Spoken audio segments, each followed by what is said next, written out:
Hey guys, welcome to another video from Historic Militaria. Today we are looking at a Mauser Broomhandle in 8.15 millimeter. This is an experimental caliber that is only known from a single head stamp from a Fred Dadig book. And Fred Dadig, if you may not know, was sort of the guru of cartridge collecting and cataloging some pretty esoteric and strange cartridges. And he saw I believe it was DWM 580 was the drawing number, and it was noted as being in the DWM catalog for the Mauser 8.15 by 25 experimental. No shells have actually shown up that sort of pass the real tests. They're just non-existent, but the guns have been known since the 1960s at least, and this is one of them. This gun is actually listed by serial number in Joe Schroeder's book, which was published, I believe, in 67 or 68. So it was known then, it was known before that, and it's been in 8.15 millimeter since at least that time. It's factory work for making the gun and the rifling and all that good stuff. So no, it's not like somebody did this in their basement. As you can see, it's a very standard looking 1930 commercial. Your standard serrated grips, your black salt blued finish. All the parts are going to be salt blued. This one is in the 917,000 serial number range. So a pretty late gun, near the end of production.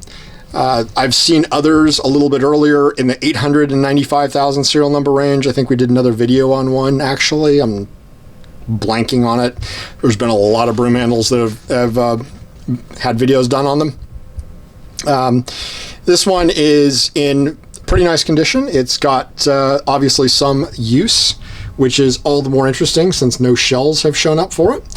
But obviously it's well taken care of. And again, the reason these were made in 8.15 is anybody's guess. Nobody has a reason that really holds water. I've heard that they were made in 8.15 because Mauser wanted to move away from the 30 Mauser, but they were too scared to make them in 9 millimeter. That doesn't make a lot of sense. Mauser was making 9 millimeter Lugers left, right, and center at that time and slapping their name on it, and they had no problem doing that. So why they wouldn't just make a broomhandle in 9 millimeter doesn't make a lot of sense. Germany was rearming. They were doing much worse than making 9 millimeter broomhandles. I've also heard that maybe some of the 815s were rechambered by some third party.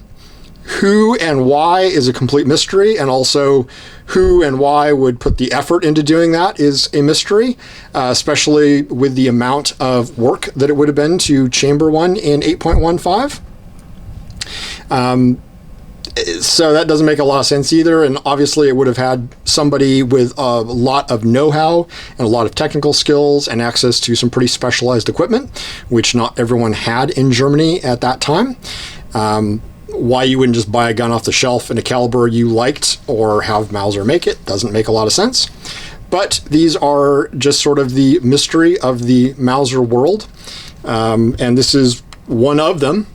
There are some very early examples of 8 millimeter Mausers, and those were World War I guns, which allegedly were rechambered to be 8 millimeter Rast Gasser rounds in Austria, and it's true most of them are Austrian, but I don't believe they are Rast Gasser rounds. I do think they are some sort of prototype of the 8 millimeter. Maybe this has an Austrian connotation of some sort or an Austrian connection. I don't know. But if you've got an 815, if you know about them, if you have some theories about them, other than they're fake, because that's a non-starter, these are very real, I'd love to hear it. Drop it in the comments. Remember to like and subscribe, and we'll be looking at more interesting militaria in the coming weeks, months, and hopefully years. So, like, subscribe, comment, do all that good stuff, and thanks for watching.